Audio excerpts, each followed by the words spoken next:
there was this pullback I feel into normal. And that normal really disturbs me. Like I don't want to hang out in any kind of normal.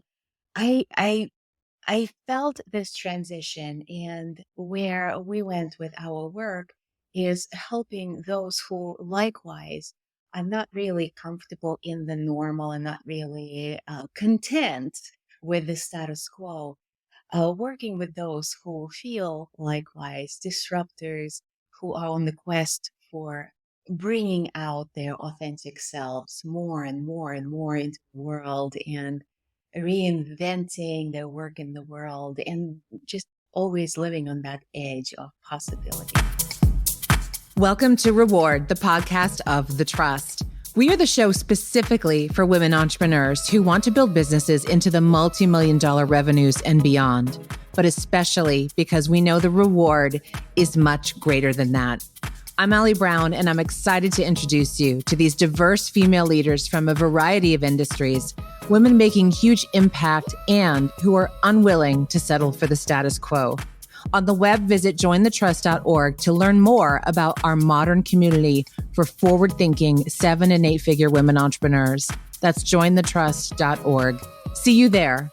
Now, get ready to enjoy this episode's powerful conversation. I am here with Dr. Valerie Rein, and this is, it always feels like a circular moment with you. I don't know why. Every time I see you, and even virtually, it's like we're coming back around to something. I think that kind of Yeah. started, even just so long ago. And I'm always so excited to hear what you're working on because your work is so groundbreaking. But I do want to mention that, the flagship book that and phrase that you developed is called Patriarchy Stress Disorder. And we have the book here. And gosh, just so much has happened for you and you've made happen over the last several years that I just want everyone to know about you. So I'm going to let you share a bit about your evolution first into becoming Dr. Valerie Rein. And then there's so much great stuff you're working on now too. And oh my God, I feel like we could talk for 3 hours today. Yeah, we've been circling right in each other's orbit for since way before COVID, which feels like another era altogether. And I forever thank you for being just a key mentor in my world as I was birthing the book. So you'll forever go down in history as a doula of patriarchy stress Thank disorder. you. So thank you for that. It's what's happening now, right? COVID, I feel. I hate starting with Yeah, that's a COVID, but downer. it's It's okay. kind Go of ahead. down. But like it was the time of awakening, reckoning, and there was this pullback I feel into normal. And that normal really disturbs me. Like I don't want to hang out in any kind of normal. I I I felt this transition, and where we went with our work is helping those who likewise are not really comfortable in the normal and not really content with the status quo, working with those who feel likewise disruptors, who are on the quest for bringing out their authentic selves more and more and more into the world and reinventing their work in the world and just always living on that edge of possibility. And that's where we have been going with the thriving method that I've been co-developing with my partner in life and in this work, Jeffrey Tambor. Um, and we're super excited about this journey of really witnessing ourselves and people we work with just break through to the next levels of authenticity, feeling brightness in their lives, their innovative ideas, and things just flowing easier. I feel in this time there are so many burdens that we are just bombarded with culturally. And it is such a revolutionary act to choose the path of creating ease in our lives. And I don't mean slacking, not like the ease of sitting on the couch and eating bonbons, uh, but the ease that we can find doing this transformational work by letting go, releasing through this transformational work, the burdens that are not even ours, the cultural, intergenerational, Mm. collective burdens that make up the bulk of what we're carrying. And that's where the lightness comes So from. this is the And next increasing level our of the capacity. work you had done before, right? Yeah. That was like the foundation, and now you're Yeah. moving into like taking us into this new era for women. Yeah. I feel it's been taking us, on this journey. Some things have been, falling away. Some things have been like, okay, it's time to let go of this and that and focus on this mission that we're really excited Mhm. about. Mhm. So what do you see happening for, when clients come to you or you're observing women and you get to observe a lot of women that you're around, women you work with, the women even around us in the trust, right? And how we go about typically looking at success, approaching success. Um, what do you see now your work really applying to and like shifts that we could and should be making? Hmm. I love the title of your podcast, Reward. And there are such significant rewards in the world of entrepreneurship. We get on this journey for greater freedom, for greater impact. And what I've been observing in high achieving women, including myself and all pretty much high achieving women I know and work with and am friends with, is that there is that gap in the reward. Yes, we are able to create fantastic impact in the world. And um, I mean, the metrics are there, the revenue growth, the jobs that we're creating, et cetera, et cetera. And the gap that I'm seeing is in the depth of our own experience of freedom, lightness, happiness, fulfillment, vitality. To give you an example, I was having lunch with this phenomenal woman who had been working on a world changing project for a good decade. And it finally came to be its huge world changing accomplishment. And I was celebrating it very actively with her. And I noticed she was looking at me kind of funny. And then she spoke to it. She said, you asked me how I celebrated it. And I did. I It's just not something I do. I was feeling a little crushed inside Yeah. for all of us, because this is the edge for high achieving women to be able to celebrate our accomplishments and not even the huge world changing milestones we had been working toward for a Yeah. decade, but on a daily basis, what we show up to, how we are, is celebrating, feeling this joy, feeling this excitement, and not holding out on ourselves until I'm going to celebrate when I reach uh, whatever metric. And then we get there and we're too fucking exhausted to even celebrate when we don't have that capacity. Oh, one of our clients, when she came to us, she was at the top of her field. A very, very, and it's very hard to get on the top, on top of any field, and especially in tech, where she was rocking it out. And her goal was, she said, I want to feel something other than tired. I want to feel something other than Wow. tired. And kudos to her because she was even aware of that, right, Ellie? Like so many of us, we're just denying ourselves even that awareness because who are we, right, to ask for more? Because our lives are amazing. Our lives are fantastic. Can we be so greedy as to want something more? And she dared to want to feel. And through the months of working together, getting in touch with her deeper feelings, completely transformed her life. And she was starting out a pretty great Mhm. place. Beautiful, beautiful career, family, home, health, everything. And since she actually got in touch with the feeling of not being okay with her career and her huge desire to do world changing work and have the impact outside of that. And so she actually left her career and she created her own consultancy and she is creating amazing impact in the world. And she keeps saying, and I always pause when she says that.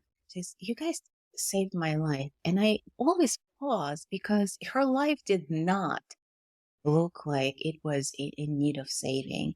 But what she means, or what I think she means, is the bigness of feeling that she is able to live in every Mm. day, with how she connects with her daughters, how she connects with her husband, how she shows up to her assignment, to her mission in the world, and how she negotiates. Oh my gosh, again, that feeling when something is off. She recently negotiated a fantastic deal where they were actually trying to get her to say yes to something, like letting somebody else in on her IP. And she was like, no, F you. It's my IP. Have been developing it for a good decade. No, just no. And then she said, before I started doing this work and I got in touch with my true feeling, I would have said yes. I would have just rolled over. It's a big deal. They're just asking for this person to be in on my IPs. What's the big deal? I can share. And now she's like, no. It's interesting that, I find for myself as well as the women around me, I know have made shifts similar to this, that it is like a excuse me, it's like a domino effect that gives you start giving yourself permission in one area, and then you start getting clearer and Yes. clearer in your other it's like a boundary domino line. It's like, "No, no, no, and I can do this too." And then you're in this whole new place of it's interesting. I have to I go through cycles with this, and I'll jump in because I think this is relevant to what a lot of women are feeling right now. Like, we go through a phase of we're gonna give ourselves permission, we're gonna work a different way, and then we get caught up again, and then, like, what if it doesn't work? And we go back to the hard way. And I think because it's the evidence we have, right? It's the proven way. It's the traditional way, is like you work harder, you work longer, you don't rest, the hustle culture, all this stuff. And, and so, how do we stay in this place more, Valerie, besides like, ceasing contact with all of the outside world, which is sometimes what I'd like to do. Yeah. But, I was hiking this morning. I'm just like, could I just do this all day? But that's a great example. Like, how do I Mhm. make that part of every day now instead of just when I have the time and don't have calls, bigger conversation. But how do we stay in more of that place where as women, we know we thrive better from this whole different model than we've thought we had to work in. Hmm. So I'm going to bring in, to answer your question, I'm going to bring in the role our subconscious mind plays into how we make decisions. Because consciously, I mean, we know it's getting in the way. We know what's working. We know what we want. We know what we want consciously, but the subconscious sometimes has a different agenda. And what we know from research in neuroscience is that our actions are decided in our subconscious. They are decided in our subconscious. And then the conscious mind hops on that bus later to create stories and rationalize away why we're choosing this, why we're choosing hard, or why we're choosing this. Like it all makes sense, right? We can make sense of everything. We're brilliant. So how to work with the subconscious? That's what becomes the question. So, since you went hiking, I'm going to give you a hiking metaphor. If you were to hike with a backpack, and that backpack is not light, it is actually loaded with a lot of stuff. And that stuff comes from intergenerational programming, stuff that got passed down from previous generation, cultural programming from your own experiences, any emotional pain that has not been fully processed and digested. any experiences, memories, like, and even soul, the soul journey and soul imprints. And it's all in the backpack. And it's a ton. And all of that lives in our subconscious. And so we are doing our best. And because we're all powerful and strong, that's actually a double sided coin. Because we're so powerful, we're going to press on, we're going to work harder, we're still going to go up that mountain, but at what cost? And so when we start unpacking the backpack, because we've all probably tried some version of that, either coaching or therapy or working with some aspect. Let's say we work with personal experiences. Okay, great. We start unloading the backpack. So we're dropping those out. We're not even aware there are other layers. But the thing is, other layers, other compartments, they're all interconnected. So we're dropping those out, but they're still stringing behind us, right? Because they are hooked into our soul experiences, into our um, collective intergenerational experiences. There's a Mhm. lot, right? So it's kind of a little bit of a complex answer to the question, but that's what has been working in our experiences, and what that's what is at the core of the thriving method is that we're looking at the roots holistically in all these places, in the generational and personal, early childhood, and even soul. And we are approaching them not only from one perspective, right? Here are all the roots, but how do we work with them? Not only from the mind perspective, but we're working with the conscious mind, the subconscious mind, the body, and also energetically, spiritually.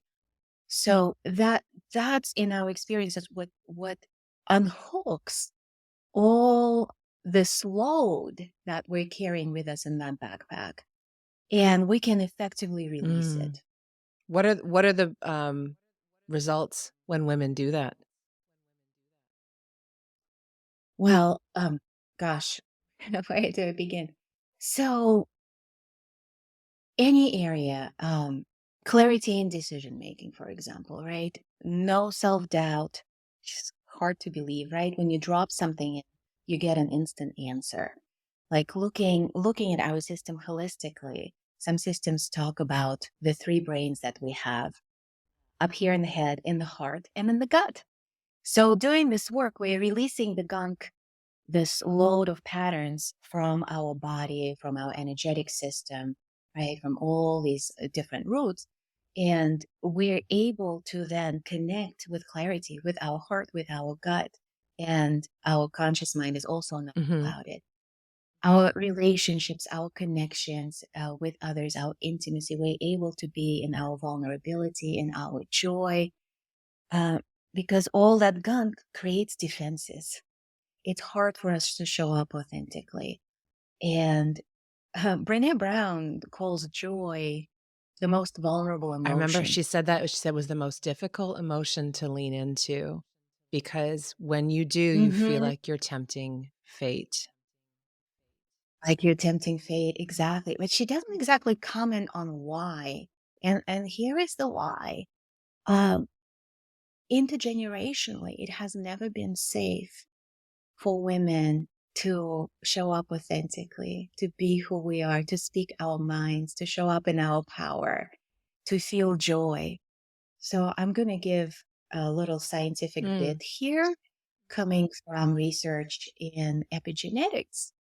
In this study, researchers introduced the smell of cherry blossoms to mice while simultaneously zapping their feet with mild electric shocks. These mice were then bred, and their children and grandchildren, when exposed to the smell of cherry blossoms, showed a strong fear and Wow. anxiety Not reaction. only the children, but their grandchildren. And their grandchildren. And they've only done this research on three generations. So we don't know how far it goes, but we know from indigenous traditions that they look at seven generations before Oh, right. and after. Our science hasn't exactly caught up to everything, but there is a lot of wisdom, right? So, what does it mean for us, successful, high achieving, powerful women today? Is the more that we reach for more in our lives, We color outside the lines that were allowed to previous generations by the patriarchy, by all the nesting systems of oppression, patriarchy, racism, colonialism, you name it. And our nervous system and our subconscious signals unsafe, unsafe, unsafe. Mm, And that creates a load of stress that feels normal. It just feels normal because that's how we've always mm, felt. And it's yeah, and that stuff is in that backpack, right? We can start unloading that. We can start healing that so that we can feel joy and it can feel safe. Sexuality is the same way. In order for us to feel turned on, to experience orgasms, right? To just feel like really juicy. We need to feel safe. It's mhm, simple, right? We need to feel safe. Well, so safety enables relaxation, and relaxation enables all these great feelings of joy, turn on, even connection with our intuition, guidance, connection with source. It's all kind of right. It's a good thing. how did you become, so interested in this topic and this direction, from your background? Well, it's my own journey trying to answer the question, what's wrong with me? Uh, that started out as, you know, as far as I can remember myself, this question has kind of defined everything I did. And at some point, I discovered that the question was just not going away. But if I focused on academics, on achievement, on like being good and doing good, and then it distracted me from the question. It kind of muted it, right? And so I went on the journey of studying psychology. Again, what better way to answer the question? And 2 graduate degrees and practicing as a therapist still didn't answer it. Um, and then one day I was on the phone with a client and I noticed that I was smiling only with the right side of my face, and the left side of my face and my left arm and the whole left side of my body just hung in there. And I ended up in the emergency room with these symptoms that mimicked symptoms of a stroke. And thankfully, after scanning me up and down, they gave me the diagnosis of just stress, just stress. And that, of course, was a hugely relief, but also it got me on the journey of discovering what I did not learn in my 2 graduate schools, psychology. Why was it that my life was so great Yeah. and I was carrying so much stress without even being aware of it? If you had asked me, Ellie, like, how are you doing? I would have said, I'm doing Yeah. great. My practice is thriving. My family is great. I'm very happy. And the truth is, I was numb. Mm, I thought I should be happy, right? Because I had everything I ever wanted, but I was numbing with work and other substances, and I had no idea the amount of stress I was carrying in my body until half my body just wow. shut down to calm my attention. Wow. So that was the defining moment. I so many of us can relate to that too because it becomes the normal. We don't remember what it feels like to not be carrying all Yeah. this weight in addition to the mental backpack, right? There's literally all the stuff And we're carrying. I go to yeah. a great naturopath and I love her because she's always like, "How are you doing?" I'm like, "I'm fine, I'm fine." She's like, "No, really." And then I'll just start crying, and I'm like, "I'm sorry, every time I come in here, I cry," you know? But it's a place to, like, be honest and, like, be honest about your body and, like, what you're feeling, and then suddenly I'm aware of it then when I think about it, and Exactly. how it affects And it's us. so tough. Absolutely. And kudos for crying. That is awesome. It's it's an edge for us to even feel that we deserve or we are entitled to Mm, this. These feelings of, tears are there, and grief, and anger, and frustration, and dissatisfaction when your life is so great, right? And this is something for us. I feel this is where we can start the conversation. Just finding a quiet moment. Maybe for some of us, it will be a place in nature where we can feel safe to just feel a little Mm, bit, allow it just a little bit, just to touch it a little bit. You don't have to do it all day unless you're so inclined. Give yourself 2 minutes, 5 minutes, 10 minutes, whatever you have, right? Or maybe it's with a trusted friend or professional that creates that safe environment and can ask the question, how are you really? And by the way, I don't mean that what you're going to discover is all tears and despair. Sometimes you're going to discover suppressed mm. joy. There is a story in my book that also has to do with another aspect of intergenerational inheritance that we carry. And in the story, a little girl um, at school, um, against all odds and all expectations, wins class presidency. This girl is Black, and she was running against a very popular white girl. So that was completely mind blowing for her. She was exploding with joy, and she was running home to tell her mother. Her mother suffered from depression. And the moment the little girl opened the door, she felt that there was no space Mm, for her yeah. joy. Was not the time, was not the place. And so when her mom asked her, "How you doing? How was your day?" She said, "It was good, Mom," and went to her room. And this is how we also have learned to repress our joy. And this is also Yes. multi-generational, because again, that just feels safe. And so in those quiet moments, we may actually discover that there is a lot of suppressed joy in there, waiting to I be love felt. that. But that again requires I think safety, I right? I I re actually relate to that because I grew up I don't think my mom listens to this show, but if she does, it's all right. She's 80. She's 80 now. We can not talk about this Yeah. stuff. Um, well, I know that Mm. that generation, like many of our moms, like they never felt safe, like totally, right? Like it was a different type of relationship and dynamic with in marriages, and they were handling all this stuff at home. Just and I never. It was interesting when you said that. I just realized that as well. Like I consciously, even to this day, don't share a lot of success stories with my mom. And we keep it just to Yeah. small talk because it's not embraced, you know. I'll just be like, things are fine, all going well. Like there's not space. I like the way you said it. There's just not space to experience that joy. So I have a few friends that I bring that to instead. But the awareness of that Right. is interesting once I tapped into that, and you just reminded me that, and there's this stuff is so complex, this goes on we could talk about I mean, the I this is there's so much here, like, I mean, do you think this are we Yeah. ever done, Valerie? Like, or is this, like, lifetimes of uncovering, like, is there gonna be maybe we'll not be fixed, but maybe our, like, great, great, great, great granddaughters will be fixed, do you think? Sure.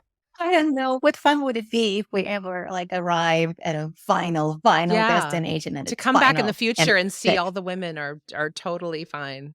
Yeah. well, I feel well, the battle cry, as you know, the battle cry of our work is how good can it get? How good can it get? And that journey doesn't have a final destination, I hope. It's just each layer we peel back and release unveils new possibilities for how good can it get. And then we come across that next layer of restriction. We're ready to release the next layer. Great. Um, and so I feel it's about just making it a lifestyle, right? Like any self-care or how we take care of our finances, how we take care of our businesses, taking care of our happiness, of our vitality, prioritizing it, not settling for, oh, my life is good, therefore I'm happy. No, F that. I'm not sure if I'm supposed to. You Sorry, can, you're we're so open. embarrassing Yeah, myself a little. we're open. Okay, Yeah, good. what is one step or one shift that all the women watching or listening could make right away? So here's a little exploration you can engage in right here and now. Pick a pattern, any pattern you pick a card, any card, pick a pattern, any pattern you've been trying to Okay. shift for some time and you're still working with, right? In your thinking or feeling or behavior. And connect, just take a few breaths and connect with your intuition, with your inner knowing, with your subconscious mind, however you want to frame it, without overthinking and just like set an intention that this question you're going to ask is going to be a question directed to your subconscious. And then drop in that question. How much of this pattern started with me personally? Hmm. How much of this pattern started with me personally? And just notice what you get. You may get a sensation, you may see a visual, you may just kind of hear or feel an answer, or maybe nothing exactly happens. It's okay. There's nothing wrong with that. It's like calling somebody we haven't talked to in years. We need to reestablish this relationship before the other party will reveal all the deep secret. So it may be that we just do it from time to time in quiet moments, and then we start hearing that, we start getting more information. So, yeah, I'm curious if anything showed up for you or anything showed up for our listeners. Mm. Yeah. Well, I didn't do it live on the spot because I'm in interview mode, but I'm gonna Yes. do that later. I like that a lot. Yeah. Because I'm in a Yeah. big We'd love to transitional hear. place, with changes that I've shared on my previous show, changes in my marriage and my life and just so many things going on. And it's the exciting time though for me about this is that it's such a period of rediscovery of myself Yeah. and having the space to do that. And so that's why I've always loved your work. Like every time we speak, even if it's in the hallway or like in between cocktails at a trust meeting, like I'm like, I'll walk away like, wow. Like there's just something Yeah. profound. Like you just walk around saying profound things all day. So people should just follow you all around. I need to make a quick note here because my team reminded me that we do have an invitation call coming up for the trust, which as if you've been listening to this show or watching this show, you know that all these women are a part of this amazing, amazing community. And it was the community that I founded because I wanted something just like it and I couldn't find it. And they're women who've reached a certain level, but the amount of depth to everyone and the types of conversations we have are truly extraordinary. So if you'd like to learn more, even if you're not at seven figures yet, I invite you come just learn more. Set this intention, join us, get all the details, put this on your vision board. You can learn more about how to plan ahead if you would like to join us for 2024 or beyond. And you can sign up now at jointhetrust.org and spend some time with me and I'll just walk you through everything. And Valerie, in your development and everything that's happened in the last, I mean, I keep thinking the last few years because to me at an observational level, that's when everything just has been like taking off for you. But overall, I mean, what is the reward for you? Hmm. I I have to say it's how I feel inside. When I started my journey, and that was before you and I met, um, but you've probably heard me share about this. Very humble beginnings in terms of how I felt inside. I oftentimes felt incapacitating anxiety. I had recurrent depression into my mid 20s. And that's when I started getting into the healing work that had to do with mind, body, and spirit. That, after pulling together so many modalities, now exists as the thriving method. That's when things started shifting for me. And I feel very, very fortunate to be able to do the work in the world that is also the work that I owe my life to. According to statistics, I was supposed to be on antidepressants my whole life. Like with 3 episodes of depression, there is 80% of recurrence. And my last episode within 5 years, and my last episode was many many years ago now. So being able to feel the way I feel and being able to do the work that enables me to feel the way I feel. It's all selfish, right? That's all not how I feel. But also the ripple effects. Because when I feel amazing and I have capacity not only for my emotions, I have capacity for my daughters. And Mm. she just turned 18. And this is to me, this is my biggest pride. I don't take a lot of credit as far as parenting is concerned. She is who she is. She came this way. The best I've done, I feel, is just like stay out of her way. But this I can take credit for because it's been a lot of work, um, emptying out my backpack and building my capacity. Mm. So now I can use her big feelings, and she trusts me. She can bring big stuff to me, and that's my vision for the world. That's my vision for what we can really experience and accomplish with these tools is feeling the way we long to feel, um, and discovering how good can it get. So in every area of our lives, in our intimate relationships, that discovery continues and coming across more layers, both in me and my partner, of conditioning and things that are preventing us from going to that next level of intimacy and feeling as good as we're capable of feeling, raising the bar all the time. Patriarchy sets the bar very low. Yeah. Very, very low. And we deserve the most ecstatic experiences in life, how I feel.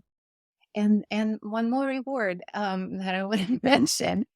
You said for those who are not yet at 7 figures, still come to the call and be inspired and maybe take it, set an intention. So that's exactly what I did. I remember being at one of your events at Iconic, and we were not yet at 7 figures, but that's when you launched the trust. You made that announcement.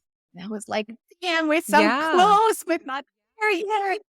And this became a huge motivation for me because I wanted to be in this group. I felt the magic. I felt the bigness of what you're creating, and having known you to bring together most amazing women. You magnetize to your orbit, just being who you are. Um, or women like, where else are we going to find a group like this? So I knew I wanted to be a part of that. So if it took getting over 7 figures, Yeah. okay, let's make this happen. Is it like it's the only reason that you doubled your Good. sales? You're like, just kidding. Why not? Why don't I love it. Um, Share a bit more about what you're offering now where everyone can go learn more about what you have today. yeah, of course. So drvalerie.com is where you can land and download some tools. So head over to resources and download some tools. You can start practicing with some tools of the thriving method to aid on your journey in your discovery. So technically it's drvalerie.com/resources, but you'll find them. And reach out. I am on Instagram at Dr. Val Rein. You can shoot me an email after you get the resources and share your experiences with me. And if I can be of support, if our team can be of support to you on your journey, we'll be happy to partner Mm. in that. It's really about creating a thriving world for us. And we're looking at how we can bring these tools to people at every stage of their lives. At some point, I'd love to see these tools taught in schools and universities. And we're starting, of course, with my favorite demographic is high achieving women, because We fucking make things happen. We move things. We are the inspiration. Like in every couple where we've seen a huge transformation, like 99% of the time, it was the woman who came in and said, "Okay, honey, we're going on this journey. We're doing this." And in parenting, etc. I just want women to know what a huge force we are in the world and always. Mm. And, yeah, and if you're inspired to learn more about what we are creating and participate in the thriving movement, would love to I connect. I want to kind of echo that in that what you shared, looking at the context of what's happening right now in the world right now. If you know, right now in this magical moment, we remember what's true. Everything feels safe and well and beautiful and abundant and the potential. And so all of you listening and watching, I want you to tap into that just right now. Remember that, you know, for many of us right now as women, this is where we're being called to lead because we lead in a different way. When you look outside the door right now and what's going on in the world and look who's leading, there's a reason that so many of us are feeling this calling. And that comes with this, there is a pressure that comes with that, Valerie. It's like this responsibility. And I think for some of us, that's another reason why we feel like we can't or don't want to slow down, that we'll let down Yeah, God, we'll let down our creator. As some of us have talked about feeling like this, like preordained for this time and we're here for a reason. yes, And I just want to really emphasize the power of your work, because for us as women, excuse me, this is the way. This is how we are going to be moving into leading this new age. And I just want to emphasize to you how much I see the connection of your work with the leadership that is needed in women around the world. So I hope this gets to more of them. thank you for that, Ellie. Yes, we can lighten the load. We can lead. We can be on the big mission. We can fulfill what has been poured into Mhm. us without burning out, without sacrificing any, like even a slightest droplet of joy and ecstasy and delight and lightness. Yeah, the world needs some of that right now. Yeah. Thank you. Thanks, Yeah. hon. Thank you so much. Thank you, We'll Al. see you at the next trust meeting. I hope you enjoyed that conversation as much as I did. Subscribe now to the Reward Podcast to be sure to not miss an episode. And don't forget to visit jointhetrust.org to learn more about our modern community for forward-thinking 7- and 8-figure women entrepreneurs. You can learn more, apply to join us, or refer another woman you know who is over the $1 million mark and is ready for a different type of women's network. We have events coming up both live and online that are truly creating new possibilities for female leaders. That's jointhetrust.org. See you there.